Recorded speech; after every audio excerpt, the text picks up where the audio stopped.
Hello guys, Cyrus academy के YouTube channel पर आप सबों का स्वागत है। साथियों, हम उम्मीद करते हैं कि आप लोग अपनी तैयारी अच्छी तरीके से कर रहे होंगे।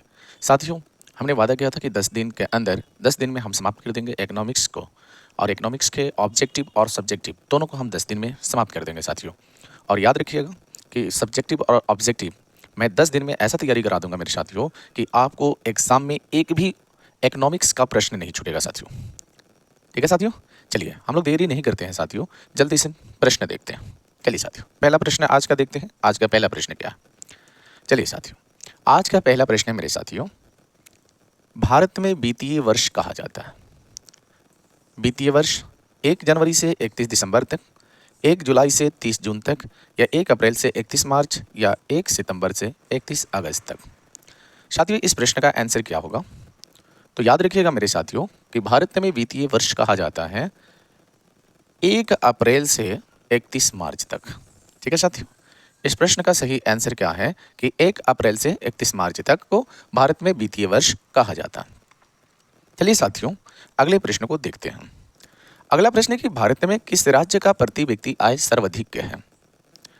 किस राज्य का प्रति व्यक्ति आय सर्वाधिक है मेरे भारत देश के अंदर? हम सब जानते हैं कि भारत में 28 राज्य हैं, ठीक है ना, और 8 केंद्र शासित प्रदेश हैं। इनमें सबसे इस राज्य का प्रति व्यक्ति आय सर्वाधिक है। तो याद रखिएगा, इसमें बताना है भैया बिहार, चंडीगढ़, हरियाणा, गोवा। तो याद रखिएगा हमारा बिहार का प्रति व्यक्ति आय तो सबसे कम है मेरे भारत देश में, लेकिन यहाँ पर सबसे अधिक पूछा है मेरे साथियों। तो याद रखिएगा गोवा आएगा, और गोवा की राजधानी पांजी है, और गोवा में प्रति व्यक्ति आय सबसे ज़्यादा है। ठीक है साथियों, चलिए अगले प्रश्न को देखते हैं। अगला प्रश्न क्या है? अगला प्रश्न है कि बिहार के किस जिले का प्रति व्यक्ति आय सर्वाधिक है? हमारे बिहार के कुल 38 जिले हैं, और 38 जिले में सर्वाधिक प्रति व्यक्ति आय वाला जिला कौन सा है? सबसे ज़्यादा धनिक जिला हमारा कौन सा है? क्या पटना है, कि गया है, कि शिवहर है, कि नालंदा है? तो याद रखिएगा मेरे साथियों, पटना बिहार की राजधानी है, और पटना में प्रति व्यक्ति आय सर्वाधिक है। ठीक है साथियों, चलिए बिहार का सबसे बड़ा जिला कौन सा है? तब पश्चिमी चंपारण है मेरे साथियों, और सबसे छोटा मैं पूछता तब क्या लिखेंगे? शिवहर।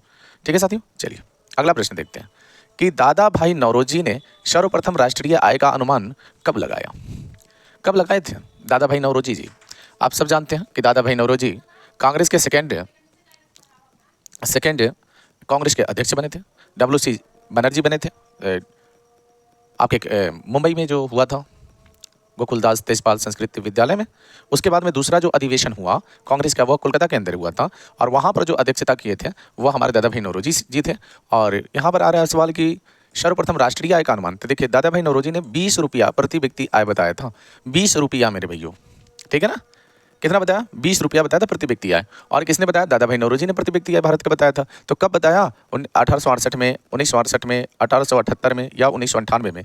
तो याद रखिएगा मेरे साथियों कि 1868 में ही दादा भाई नौरोजी ने सर्वप्रथम प्रति व्यक्ति आय बताया था, अनुमान लगाकर ही बताए थे। चलिए आगे देखते हैं अगला प्रश्न क्या है। अगला प्रश्न है कि प्रत्यक्ष कार्य के अंतर्गत निम्न में से किसे शामिल किया जाता है? किसे शामिल किया जाता है? आयकर को, उत्पादन कार्य को, कि बिक्री कार्य, या इनमें से कोई नहीं? तो याद रखिएगा मेरे साथियों, इस प्रश्न का सही आंसर क्या होगा?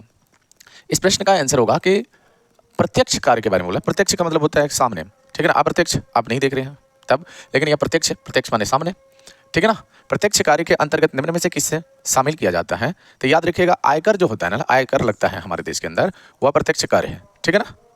ठीक है साथियों, चलिए अगला प्रश्न देखते हैं। अगला प्रश्न है मेरे साथियों कि सन 2008-9 के अनुसार भारत की औसत प्रति व्यक्ति आय कितनी है? 2008-9 में पूछा जा रहा है हमारा प्रति व्यक्ति आय जो है ना, वह औसत पूछा जा रहा है। औसत सभी राज्यों के औसत पूछे जा रहे हैं। तो याद रखिएगा 22,553, 25,494, 6,610, या 54,850। तो याद रखिएगा मेरे साथियों कि 2008-9 में के अनुसार औसत जो हमारे भारत की प्रति व्यक्ति आय थी वह 25,494 रुपया था। ठीक है साथियों, चलिए अगले प्रश्न को देखते हैं। अगला प्रश्न क्या है? उत्पादन एवं आय गणना विधि आर्थिक दृष्टिकोण से है क्या है? सहज है, वैज्ञानिक है, व्यवहारिक है, इनमें सभी है? तो याद रखिएगा मेरे साथियों कि उत्पादन आय गणना विधि जो है यह हमारा सभी हो जाएंगे। यह सहज भी है, वैज्ञानिक भी है, व्यवहारिक भी है, इनमें सभी सही होंगे। ठीक है साथियों, चलिए अगला प्रश्न देखते हैं हम लोग। अगला प्रश्न की योजना काल में भारत की औसत वार्षिक विकास दर रही है कितना है भाई? विकास दर 3.5%, 4.2% या 6.5% या 7%। तो याद रखिएगा मेरे साथियों, इस प्रश्न का सही आंसर होगा 4.2%। ठीक है, चलिए अगला प्रश्न देखते हैं मेरे साथियों। अगला प्रश्न है कि बिहार में प्रति व्यक्ति गरीबी में गुजर रही हैं। कितना प्रतिशत लोग जो है वह गरीबी में गुजर काट रहा है मेरे बिहार के अंदर? तो याद रखिएगा 41.4% या 42.3 या 51.4 या 61.4%। तो मेरे साथियों याद रखिएगा 41.4% लोग जो है हमारे बिहार में गरीब हैं। ठीक है, चलिए अगला प्रश्न देखते हैं कि कार्यों के बदले में जो पारिश्रमिक मिलता है उसे क्या कहते हैं? व्यय कहते हैं, आय कहते हैं, पूंजी कहते हैं, इनमें से सभी कहते हैं। तो याद रखिए व्यय मैंने तो खर्चा होता है भैया, हम यहाँ पर परिश्रम कर रहे हैं, मेहनत कर रहे थे, मेहनत करने के उपरांत में हमें क्या मिलेगा? तो हमें आय ही प्राप्त होगा भैया। पारिश्रमिक मिलेगा कि नहीं मिलेगा? मिलेगा तो वो क्या कहलाएगा? आय कहलाएगा। ठीक है ना, वो मेरा आय है, व्यय नहीं होगा, पूंजी नहीं है, वो मेरा आय है। ठीक है, चलिए अगला प्रश्न देखते हैं। अगला प्रश्न है कि बिहार में किस जिले की प्रति व्यक्ति आय सबसे कम है? यहाँ पर कम पूछा गया, इससे पहले अधिक पूछा गया था तो पटना आंसर था। अब देखिए सबसे कम किसका है? नालंदा, रोहतास, सिवान या शिवहर। तो याद रखिएगा सबसे छोटा जिला है मेरा शिवहर, और शिवहर ही क्या है, शिवहर का ही क्या है कि प्रति व्यक्ति आय सबसे कम है। और जनसंख्या घनत्व की दृष्टि से अगर देखा जाए तो सबसे ज़्यादा जनसंख्या घनत्व भी कहाँ है? तो शिवहर में ही है। चलिए अगला प्रश्न देखते हैं कि बिहार की अर्थव्यवस्था में प्राथमिक क्षेत्र का मुख्य अंग है, निर्माण है, कृषि है, परिवहन है, व्यापार है। इस प्रश्न का सही आंसर क्या होगा मेरे साथियों? तो याद रखिएगा बिहार में अर्थव्यवस्था में प्राथमिक क्षेत्र का मुख्य अंग क्या है? तो कृषि है। कृषि के अलावा तो बिहार में है ही नहीं कुछ। चलिए अगला प्रश्न देखते हैं। अगला प्रश्न है कि वर्ष 2005-6 में निम्नांकित में किस राज्य की प्रति व्यक्ति आय अपेक्षाकृत अधिक है? आप लोग बताएं, अधिक किसकी है? महाराष्ट्र, गुजरात, उड़ीसा, उत्तर प्रदेश। बताएं किसका है? तो 2005-6 के बारे में पूछा गया है, प्रति व्यक्ति आय के अपेक्षाकृत अधिक थी, तो वह महाराष्ट्र है। ठीक है, महाराष्ट्र। चलिए साथियों अगला प्रश्न देखते हैं। राष्ट्रीय आय का अर्थ क्या होता है? राष्ट्रीय आय का अर्थ क्या होता है? सरकार की आय, सार्वजनिक उपक्रमों की आय, पारिवारिक आय या उत्पादन के साधनों की आय। तो याद रखिएगा मेरे साथियों, राष्ट्रीय आय का अर्थ होता है, क्या होता है? तो इसका अर्थ होता है मेरे साथियों उत्पादन के साधनों की आय, उत्पादन के साधनों की आय। ठीक है, चलिए अगला प्रश्न देखते हैं। अगला प्रश्न है कि बिहार की आय में सर्वाधिक योगदान होता है, किसका योगदान है सबसे ज्यादा? कृषि क्षेत्र का, औद्योगिक क्षेत्र का, सेवा क्षेत्र का, इनमें से कोई नहीं। तो मेरे साथियों हम सब जानते हैं कि हमारे बिहार में सबसे ज्यादा क्या है? बिहार की आय में सर्वाधिक योगदान होता है। भाई सबसे ज्यादा योगदान किस क्षेत्र से आता है बिहार में? तो बिहार में कृषि क्षेत्र है। ठीक है, याद रखिएगा। चलिए अगला प्रश्न देखते हैं। अगला प्रश्न है कि राष्ट्रीय गणना का आयाम नहीं है। बताइए मौद्रिक उत्पादन, सकल राष्ट्रीय उत्पादन, शुद्ध राष्ट्रीय उत्पादन या सकल घरेलू उत्पादन।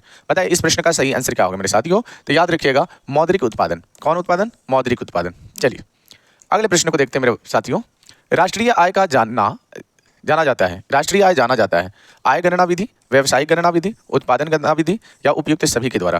तो याद रखेंगे हमारे साथियों इस प्रश्न का जो आंसर होगा इनमें सभी हो जाएंगे, उपयुक्त सभी इसका सही आंसर है।